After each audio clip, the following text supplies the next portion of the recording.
Morning, I'm Jordan Norris. Counting is continuing on day 2 of the general election count today as 3 seats still remain to be filled in Waterford.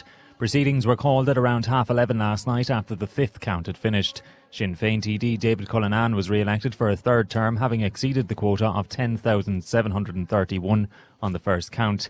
He received 11,936 first preference votes. And we're going to cross live now to the count centre to Kieran Foley, who is there for day 2 at SETU. Kieran, a few interesting developments yesterday, all to play for today. Remind our listeners of where we're picking up from this morning. Yes, certainly, Jordan, really shaping up for an intense battle today. And I'm speaking to you as activity is resuming here in the count centre, getting underway from 9 a.m. As you mentioned, it concluded last night and we saw plenty of action with Sinn Féin's David Cullinane having been elected. He takes the first seat in the Waterford constituency, and we expect Fine Gael's John Cummins and Fianna Fáil's Mary Butler to reach the quota shortly. So the exclusion of Cillian Mangan, the independent candidate, was the last significant event which took place last night. So just to recap, the quota is 10,731 and Fine Gael's John Cummins is currently on 10,453, while Fianna Fáil's Mary Butler is on 10,043. So as I said, we expect both of those candidates to come across the line very shortly. But of course, it all comes down to a real battle for that fourth seat, and it certainly is shaping up to be a battle between Sinn Féin's Conor McGuinness. Sinn Féin looking to take a second seat in the constituency. He is currently on 6,882. And of course, the sitting independent TD for Waterford, Matt Shanahan, who is currently on 5,545. Now, we spoke with Matt Shanahan last night in the count centre, and he admitted that the gap is significant, and he said it would be difficult to close. He did say that he would have expected to have had a higher first preference performance, but he said this is democracy in action. And of course, he made the headlines during the week with a controversial incident involving a use of an advertisement on the side of the Dunmore wing at UHW. He was asked about this, and he said it's rare to have any political campaign where somebody doesn't have a misstep, and he made reference to what he described as a political pylon by some other parties, and he noted that some of these parties weren't as outraged when people were being, quote, carted off to Cork to receive treatments. Of course, Sinn Féin, he is facing the real battle against, and specifically referring to Sinn Féin, he noted that they haven't put Waterford in their manifesto.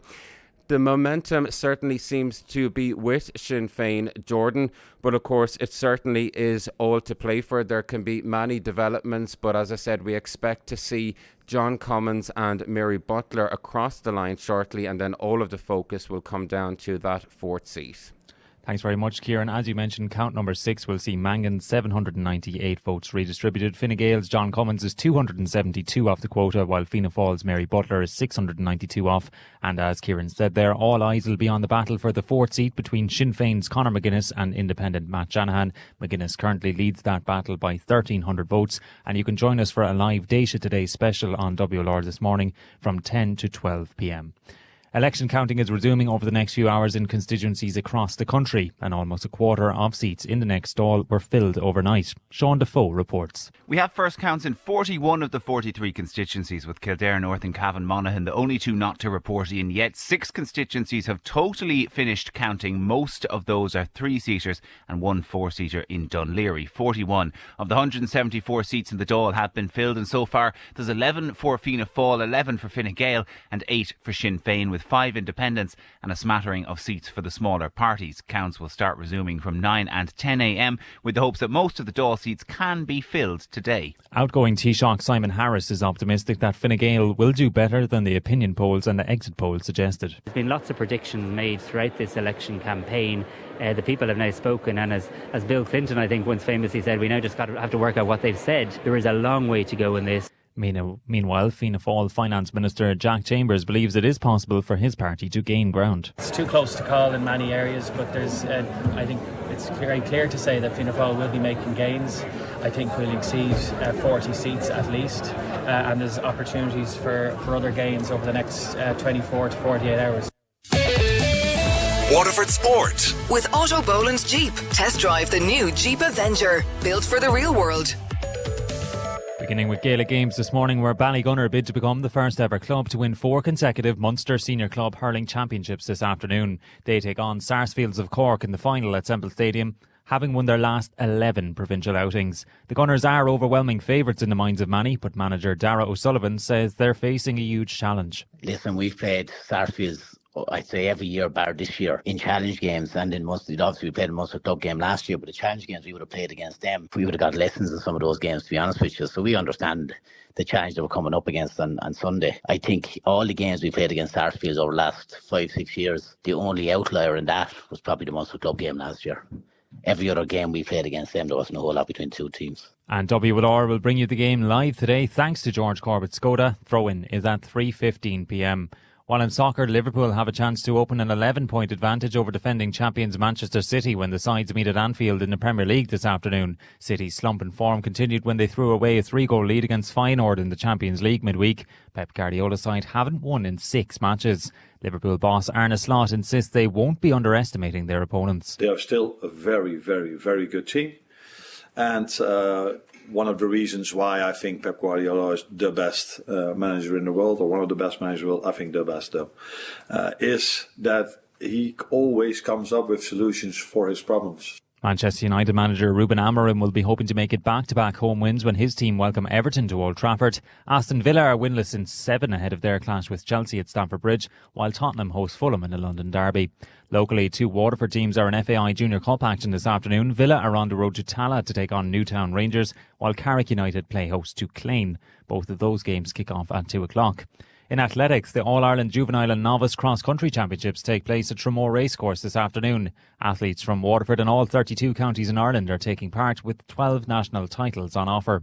Nora Story from Tramore AC says it promises to be a fantastic occasion. The first race is expected to kick off about 11 a.m. and it starts with our under 11s, who are our youngest athletes on the day.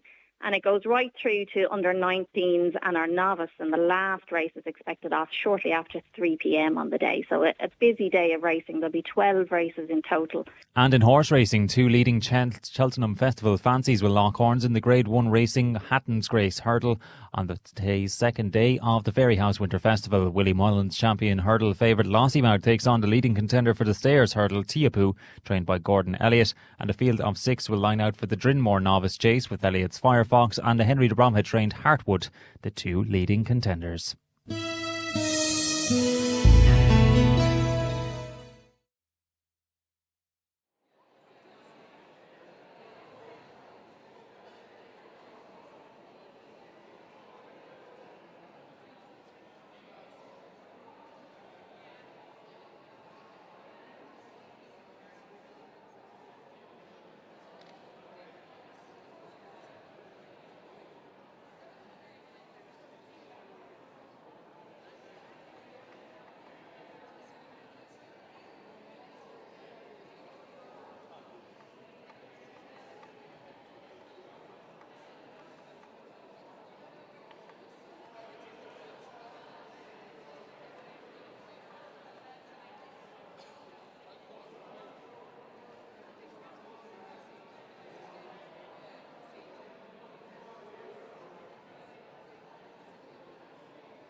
A very good morning, and you're welcome to the floor of the Count Centre here at SETU Cork Road campus. We are back for a second day. Events concluded here last night following Count 5. And as it stands, we have one TD elected, Sinn Féin's David Cullinan, and it looks as though Fianna Fáil's Mary Butler and Fine Gael's John Cummins will come across the line very shortly. So the quota which they have to reach is 10,731, and Mary Butler on 10,043 and John Cummins on 10,453. And joining me now for a little look back at the events yesterday is my media colleague Aoife Kearns from Beat and News Talk. And Aoife, what did you make of all of the events which transpired here at the Waterford Count Centre yesterday? Yeah, well, it was great to get someone over the line in the first count from our perspective anyway, and obviously a very impressive vote for Sinn Féin's David Cullinan. We will know later on in the day they'll obviously be vying for that second seat. It looks as though, yeah, we're heading into the sixth count now. We'll probably be here for several more hours before someone else is elected. Obviously John Cummins in line for that second seat, and more than likely Mary Butler for the third, and then the fun begins for the third seat, Kieran, or the fourth seat rather, Kieran. Obviously between Conor McGuinness and Matt Shanahan. My own view on it, just looking at the transfers, looking at the rest of the candidates, I would say that maybe Matt Shanahan is in with a better shout when it comes to the eliminations. But look, transfers can go in strange ways, as people know, and I'm working for Beat and News Talk over the weekend just to look elsewhere in the southeast. Wexford, Rona Murphy topped the poll on the first count and Michael Lowry elected. Tipperary South is just starting now, and it looks like Mashi McGrath will be elected there in the second count. So it looks like a strong showing for the independents elsewhere across the southeast. So maybe for that last weekend, or that last seat rather, in Waterford, it'll be independent again. Who knows? And of course, you're a proud Mooncoin woman just across the River Suir, and we checked in with Mary O'Neill, who was at the Count Centre in Kilkenny yesterday. What has been happening in the Carlow-Kilkenny constituency? Yeah, well, in terms of Carlow-Kilkenny, it's a difficult constituency to elect someone on the first count because geographically speaking, it's such a large, vast area.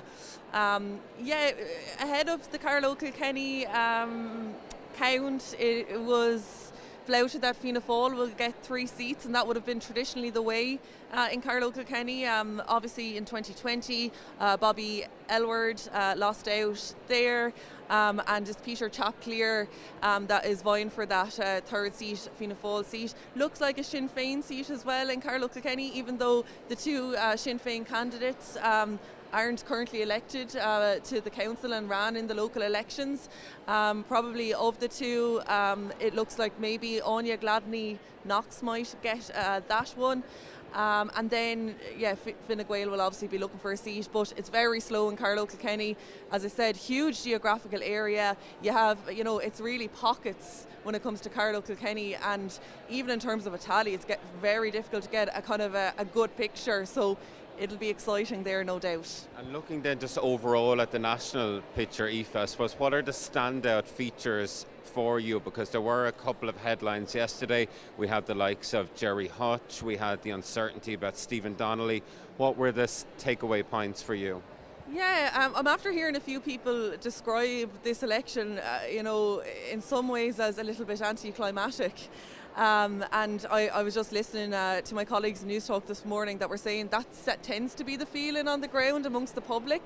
Obviously, Fianna Fáil, Fine Gael and Sinn Féin will be relatively happy, but at this point in time, it doesn't look like there will be any major surprises when it comes to the formation of a government. Whether Sinn Féin will have a chat with Fianna Fáil, that remains to be seen. But yeah, I would say probably when it comes to the overall government, it'll be the return of Fianna Fáil, Fine Gael and the colourful independents. And there was some talk that Waterford would be kind of a barometer for what way the wind was blowing across the country. From speaking to other colleagues across the country, is there much of an interest in the makeup of what's happening here in Waterford? Well, I think when it comes to Waterford, obviously Sinn Féin's David Cullinane is a very high-profile TD nationally, being the opposition health spokesperson, and I'd say there would have been certainly interest there. But I guess maybe Waterford, I get what you're saying in terms of maybe it was maybe a little bit of an indicator for the rest of the country, but maybe not when you look at the local elections and maybe the strength of Sinn Féin there. Obviously Sinn Féin vying for the 2 seats, so yeah, I'm not sure if it would be an indicator for the rest of the country in that regard, but I guess, yeah, and certainly when it comes to the southeast, it's not really reflective of the rest of the region, because in the southeast it seems that the independents are coming out strongest. Aoife Kearns from Beat and News Talk, thank you very much for that comprehensive update. So that's the very latest on the counts happening here in Waterford, in the southeast and nationally.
Centre, this is WLR, your election station. Waking Waterford up at the weekends. Sean's Sunday Sunrise on WLR.